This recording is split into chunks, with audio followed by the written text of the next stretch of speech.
അങ്ങനെ മയപ്പാറ്റേനോടുള്ള യുദ്ധമെല്ലാം കഴിഞ്ഞ് അടുക്കളയിൽ പോയി ചായയും കടിയെല്ലാം ഉണ്ടാക്കി കുടിച്ച് പണിക്കാരന് ചായ കൊടുത്ത് പിന്നെ അതാ നേരെ ചോറിൻ്റെ പരിപാടിയിലേക്ക് പോയി. ചോറിന് കൊഞ്ചം കറി വെക്കണം, മത്തി വരട്ടണം, മത്തി പൊരിക്കണം, എന്തെങ്കിലും ഉപ്പേരി ഉണ്ടാക്കണം. കുറേ ദിവസമായി മര്യാദയ്ക്കുള്ളൊരു ചോറും കറിയും തിന്നിട്ട്. അതായത് മെയ് 3-ാം തീയതി തൊട്ടിട്ട് മെയ് 12-ാം തീയതി വരെ പരിപാടിയും. ഹജ്ജിന് പോക്ക്, നിക്കാഹ്, കല്യാണം. അതുകൊണ്ട് മന്തി, ബിരിയാണി, നെയ്ച്ചോറ് ഇതന്നെയാണ് തിരിച്ച് മറിച്ചും ഉണ്ടാകുന്നത്. അപ്പോൾ ഒരു നല്ലൊരു ചോറ് തിന്നാന്ന് വിചാരിച്ചിട്ട്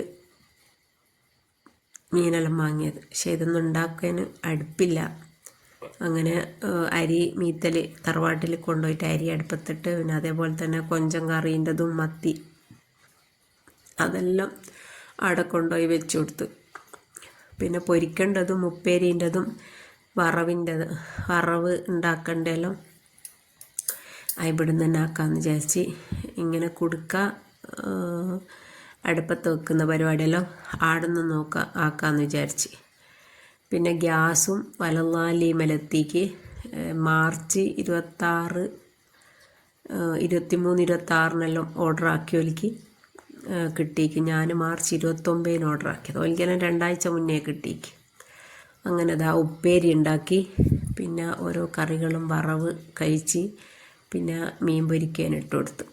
മീൻ പൊരിക്കാനിട്ട് കൊടുക്കുമ്പം ഒരൊറ്റ പാളല. ഫോണുമ്മലേക്കാ തീ വന്നത്. ഫോൺ അരിയത്തുണ്ട്. എപ്പോഴും വിചാരിക്കും നെറ്റ് ഓഫ് ആക്കണം വീഡിയോ എടുക്കുമ്പോൾ എന്ന്. പക്ഷെ അത് വിട്ടു. ആ പാളൽ ഫോണ് വന്ന്. നെറ്റും തീയും ഒരിക്കലും അടുത്തുണ്ടാവാൻ പാടില്ല എന്ന് പല വീഡിയോസും കാണാം. പക്ഷേങ്കിൽ നമ്മൾ ചെയ്യുന്ന സമയത്ത് മറന്നു പോകും. നമുക്ക് എന്തെങ്കിലും ഒന്ന് വന്ന് പെട്ടാലാ നമ്മൾ അതിനെപ്പറ്റി പിന്നെ പഠിക്കും. നമുക്ക് വിഷയത്തിലേക്ക് വരാം. ഇനിയിപ്പം ഗ്യാസ് കുറ്റി പോയിട്ട് എടുത്തു കൊണ്ടുവരേണ്ടി വരും. അതിലിടക്ക് കൊണ്ടുത്തരുമോ എന്നുള്ളത് സംശയം. അങ്ങനെ പിന്നെ എല്ലാം ആയി. ചോറായി, കറിയായി, ഉപ്പേരിയായി, മീൻ വരട്ടി, മീൻ പൊരിച്ച് എല്ലാം ആയി. അപ്പം ഞാൻ പറഞ്ഞു ഇനിയിപ്പോൾ ആദ്യം വെച്ച് താമസിപ്പിക്കണ്ട, നമുക്ക് ചോറ് തിന്നാന്ന് പറഞ്ഞ്. മക്കളെത്ര വിളിച്ചാലും വരൂല. അപ്പം ഞാനെന്താക്കി, ഞാനും മോക്കും ചോറിട്ട് കൊടുത്ത് ഞാനും ചോറിട്ട് തിന്ന്. അപ്പോൾ അതിന് ശേഷം പിന്നെ കുട്ടികൾ വന്നത് ചോറിന്. പിന്നെ അവർക്ക് ഇട്ട് കൊടുത്ത് എനിക്ക് ചോറെല്ലാം ഉണ്ടാക്കി വെച്ച് കുറേ ഞാൻ പണിക്കാരന് ഹെൽപ്പ് ചെയ്ത് കൊടുത്ത്. അതായത് പോയി കൊണ്ടിട്ട് കൊടുക്കാനും മെറ്റൽ കൊണ്ടിട്ട് കൊടുക്കാനും സിമൻറ്റ് വരെ ഓൻ എന്നെ കൊണ്ട് അടുപ്പിച്ചത്. അപ്പോഴത്തേക്കിന് എനിക്ക് തലവേദനയും ജലദോഷവും ഇതെല്ലാം പിന്നെയും വന്ന്. പിന്നെ എനിക്ക് വെയിറ്റുള്ള എടുക്കുമ്പോൾ എനിക്ക് വയറ്റുന്നൊരു വേദന ഉണ്ട്. എനിക്ക് എല്ലാവർക്കും നടുവേദനയും പുറം വേദനയെല്ലാം ഉണ്ടാവുക. എനിക്ക് എന്തെങ്കിലും എടുക്കുമ്പോൾ എനിക്ക് വയറ്റുന്ന വേദന വരുന്നത്. ഇനിയും ഏതെങ്കിലും ഒരു നല്ലൊരു ഹോസ്പിറ്റലിൽ പോയി കാണിക്കണം എന്ന് തോന്നുന്നുണ്ട്. പിന്നെ വേറൊന്ന്, എനിക്കിപ്പോൾ എത്രയോ ആയിട്ട് മണവും രുചിയോ ഒന്നുമില്ല. ഉണ്ട്, ഉപ്പുണ്ടാവും, പുളിപ്പുണ്ടാവും, മധുരം ഉണ്ടാവും, എരിവുണ്ടാവും. ഒരു ടേസ്റ്റ്, നമുക്കൊരു സ്മെല്ലുണ്ടാവുമല്ലോ, അതൊന്നും ഇപ്പം ഇല്ലാത്ത കുറേ ദിവസമായി. അങ്ങനെ പിന്നെ കുട്ടികളെല്ലാം വന്ന് ഒരിക്കും ചോറെല്ലാം ഇട്ട് കൊടുത്ത് അതെല്ലാം കഴിഞ്ഞ് നല്ലൊരു മഴ ഉണ്ടേനും. ആ മഴ കഴിഞ്ഞ് അപ്പം എനിക്ക് തോന്നി സേമിയ ഉണ്ടാക്കണമെന്ന് തോന്നി. സേമിയ ഉണ്ടാക്കാൻ പ്രത്യേകിച്ചുള്ള കാരണം നമ്മളെ ഫ്രിഡ്ജ് കേട് വന്നിക്കേനും. അപ്പം അതിൽ കുറേ സാധനങ്ങളുണ്ടേനും.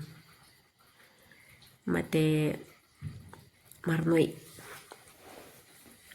സേമിയ പഞ്ചസാരക്ക് ബതിൽ ഒഴിക്കുന്നതല്ലോ. അങ്ങനെ അണ്ടിപ്പരിപ്പൊന്നുമില്ല, മുന്തിരിയെല്ലാം വെച്ച് സേമിയ നല്ലോണം വറുത്തെടുത്ത് അതിലേക്ക് പാലൊഴിച്ച് കൊടുത്ത് പിന്നെ പാൽപ്പൊടി കലക്കിയിട്ട് ഒഴിച്ച് കൊടുത്താൽ നല്ല ടേസ്റ്റ് ഉണ്ടാവും എന്ന് പറഞ്ഞ് അങ്ങനെ അതിലേക്ക് പാൽപ്പൊടിയും ഒഴിച്ച് കൊടുത്ത് പിന്നെ ഏലക്കായ് പൊടിച്ചിട്ട് കൊടുത്ത് പിന്നെ അതിൽ എന്ത് മിൽക്കാ, മറന്നുപോയി, എന്തോ ഒരു മറത്തി. അതിൻ്റെ പേരെന്താണെന്നൊന്ന് കമൻറ്റ് ചെയ്യട്ടാ. ഞാനിപ്പോൾ ഇങ്ങനെ കാണിച്ചു തരാം. ഞാനെന്താ അതിലേക്ക് ഒഴിച്ചത്, മിൽക്ക് മേഡ്. ആരും പറയണ്ട, ഞാൻ തന്നെ പറയാം. മിൽക്ക് മേഡ് ഒഴിച്ച് പിന്നെ പാൽപ്പൊടി കലക്കിയിട്ട് ഒഴിച്ചു കൊടുത്ത് കുറച്ച് പഞ്ചസാര ഇട്ടതിന് ശേഷം ഓർമ്മ വന്നത് ഇങ്ങനൊരു സാധനം ഉണ്ടല്ലോ ഇവിടെ, അതിന് വേണ്ടിയിട്ടാണല്ലോ ഞാൻ സേമിയ ഉണ്ടാക്കുന്നത്. പക്ഷേങ്കിൽ പഞ്ചസാര ഇട്ടതിന് ശേഷം അത് ഓർമ്മ വന്നത്. പിന്നെ മിൽക്ക് മേഡ് ഒഴിച്ചു കൊടുത്ത് നല്ല അടിപൊളി സേമിയ പൈസേനും ഇതും കുടിച്ച് എല്ലാവരും കിടന്നുറങ്ങി. കാര്യമായിട്ടൊന്നും ഉണ്ടാക്കിയിട്ടില്ല. കാരണം ഉച്ചക്കത്തെ ചോറ് തന്നെ ഒരു 1.5 ചോറേന്. ഉച്ചക്ക് നല്ലൊരു ചോറ് എന്ന് കഴിഞ്ഞാൽ പിന്നെ രാത്രിക്ക് കാര്യമായിട്ട് അങ്ങനെ വേണമെന്നില്ല. പിന്നെ മുഹമ്മദ് ചോറ് കൊണ്ടുപോകാത്തത് കൊണ്ട് ഓന് രാത്രിക്ക് ചോറാ തിന്നത്. അങ്ങനെ പിന്നെ രാത്രി അതെല്ലാം കഴിഞ്ഞ് പിന്നെ കുറച്ച് വിശേഷം പിറ്റേന്നത്തേതും കൂടി ഇതിൽ ആഡ് ചെയ്തിട്ടുണ്ട്. ആ ഒരു വിശേഷം കൂടി നമുക്ക് കണ്ടുനോക്കാം. അങ്ങനെ വേറെന്തെങ്കിലും പറയാനുണ്ടോ? ഇന്നത്തെ വിശേഷം ഒന്നുമില്ലല്ലേ. അങ്ങനെ നമ്മൾ സേമിയെല്ലാം കുടിച്ച് കിടന്നുറങ്ങി. പ്രത്യേകം കുട്ടികളോടെല്ലാം പറഞ്ഞിക്ക് ലൈറ്റ് ഓഫാക്കിയിട്ട് ഉറങ്ങണേ, അല്ലെങ്കിൽ അമ്മക്ക് പണി തരും മയപ്പാറ്റ. എല്ലാം ലൈറ്റ് ഓഫാക്കിയിട്ട് ആദ്യമായിട്ടാണ് ഇങ്ങനെ ഇരുട്ടിൽ കിടന്നുറങ്ങുന്നത്, ലൈറ്റ് ഉണ്ടായിട്ട്. അങ്ങനെ കിടന്നുറങ്ങി. രാവിലെ എണീറ്റ് ഇന്നലെ കോൺക്രീറ്റ് ചെയ്തെടുത്തെല്ലാം ഒന്ന് നനക്കണമല്ലോ, നല്ലോണം ഒന്ന് ഓസ് പിടിച്ചു കൊടുത്ത്. എൻ്റെ അടുത്ത് എല്ലാവരും കുറേ ആയിട്ട് ചോദിക്കുന്നുണ്ട്, എനിക്ക് അടയിലൊന്ന് കോൺക്രീറ്റ് ഇട്ടൂടെ എന്ന്. ഇങ്ങനെ മണ്ണിൽ നിന്ന് നടക്കണോ, മണ്ണിൽ കൊണ്ടാക്കണം. ഞാൻ വിചാരിച്ച് കുറേ കാലം മണ്ണിലല്ലേനോ, എൻ്റെ മംഗലം കഴിച്ച് കൊണ്ടുപോയ പോലെ എല്ലാം മണ്ണിലേനും. അപ്പം എന്താ അവിടുന്ന് ഭക്ഷണമെല്ലാം ഉണ്ടാക്കിയില്ലേ. ഇന്നും എത്ര ആൾ മണ്ണിൽ ജീവിക്കുന്നുണ്ട്. ഞാൻ പറഞ്ഞ് സമയമാകുമ്പം അതൊക്കെ അങ്ങ് റെഡിയാവും. ഇപ്പം ആയിരിക്കും അതിൻ്റെ സമയമായിട്ടുണ്ടാവുക. ഇപ്പം എന്ന് വെച്ചാൽ ഇവിടെ വാതുക്കല പണിയെടുക്കുമ്പോൾ കുറച്ച് സിമെൻറ്റ് ബാക്കിയുണ്ടായിരുന്നു. പൂയും ഇവിടെ വലിയ ലോഡിന് ഇറക്കിയത് കൊണ്ട് അപ്പോൾ ഒരാളെ കിട്ടിയാൽ ഞാൻ പറഞ്ഞു ഇങ്ങനെ കോൺക്രീറ്റ് ചെയ്ത് തന്നേക്ക് എല്ലായിടത്തും മുറ്റത്ത് ഇറക്കി വെക്കാലോ.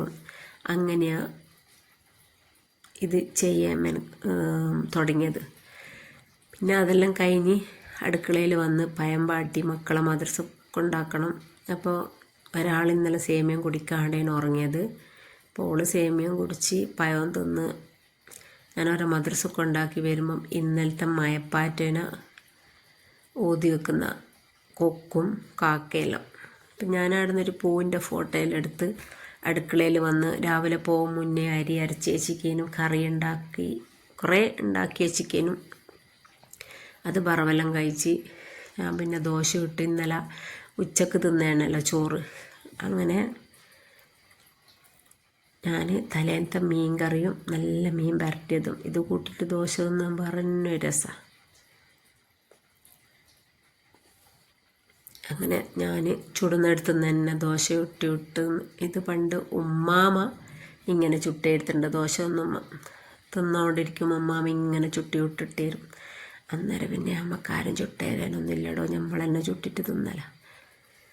അപ്പോൾ ഇത്രയൊക്കെ തന്നെ വീഡിയോ ഉള്ളൂ. ഇഷ്ടമായ ലൈക്ക് ചെയ്യുക, ഷെയർ ചെയ്യുക, സബ്സ്ക്രൈബ് ചെയ്യുക. നല്ലൊരു വീഡിയോ ആയിട്ട് ഇനിയും വരാം ഇൻഷാ അല്ലാഹ്. ഓക്കെ.